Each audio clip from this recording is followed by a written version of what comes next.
Alpha level. So this is the second level. We have simile. Simile is an indirect comparison, and we use the words like or as to create the indirect comparison. So for example, he is as tall as a mountain. It's not direct. We're not saying he is a mountain. We're saying he is as tall as a mountain. So this is the indirect component here, and that tells us it's a simile.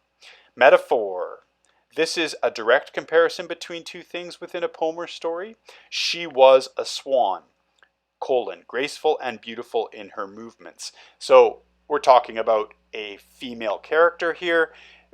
Is she actually a real swan? No, but we're comparing her to a swan. We don't use one of these foils to make the comparison. Instead, we've just directly made the comparison a metaphor. So we've got simile and metaphor, indirect and direct. Next comparison is personification. Personification is when we take conscious human-like qualities and we kind of put them onto or layer them onto what is traditionally non-human as a character or a thing within a story or a poem. The rock sat frowning at the travelers. Obviously rocks, I don't know, sometimes I feel like, hey, maybe they might have a spirit or an energy. Who's to judge? But traditionally, we think of them as a non-living thing. So when we give them human qualities, this is personification. Okay, so that's the first half of our alpha tools, and those are the comparatives. Now the second half, these are the wordplay elements. Alliteration, this is when two or more words in one line have the same, so this should actually be start with the same letter sound. So here's an example. The little laughing lambs leap lustily. So they all start with L. That's an alliterative line there.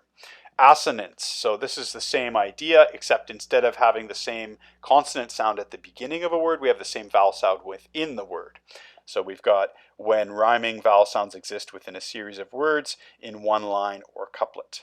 Larry learned and earned their spiteful spurns. So here the assonance is this sound. So learned, earned, spurned. All three of those words have that kind of vowel sound in the middle, that E-A-R-N sound. It's the same between these three words. So we could say that that is a line that demonstrates assonance.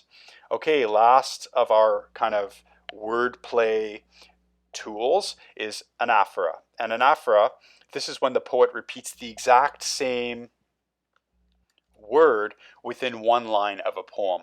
One of the classic poems we'll study this semester is by Alfred Tennyson, and even the title of the poem has an anaphoric nature to it. The name of the poem is Break, Break, Break. And so this, it's similar to refrain, but it's quite powerful. We can talk about a type of a ripple effect or doubling down on the impact of a certain sound or feeling. So here's an example: down, down, down, the leaf spun to the ground. So that's another example of anaphora. Okay, last but not least, we're moving into the theta level tools. These are the big picture ideas that might be demonstrated within a poem or story or novel.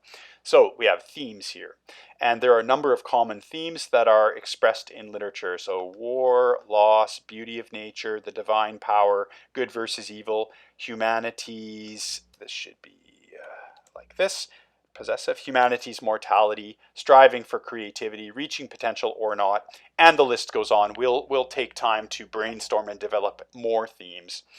Okay, mythology within literature. I'm kind of rushing here because I want to reach my time cap.